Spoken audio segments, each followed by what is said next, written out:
தேவன் அமைத்த எரிபலி பீடம்.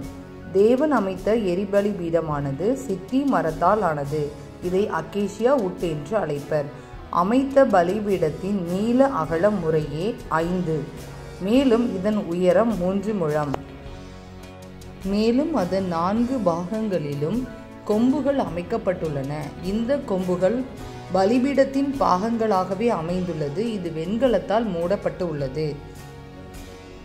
பலிபீடத்தை சுற்றி வலை பின்னலாலான வெண்கல வேலைப்பாடு செய்து அதன் பாதி பகுதியை எட்டும்படி அதன் விளிம்புகளுக்கு கீழே பொருத்தப்பட்டு இருக்கும்.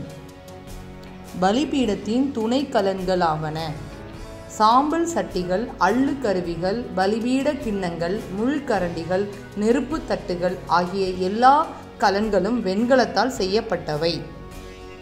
4 வளையங்கள் 2 தண்டுகளை தூக்கி செல்வதற்காக அமைக்கப்பட்டிருக்கும். இவைகளை கொண்டுதான் இந்த பலிபீடத்தை ஒரு இடமிட்டு மற்றொரு இடத்திற்கு சுமந்து செல்வதற்கு உதவியாக இருந்தது. இதுவே பலிபீடத்தின் அமைப்பு ஆகும்.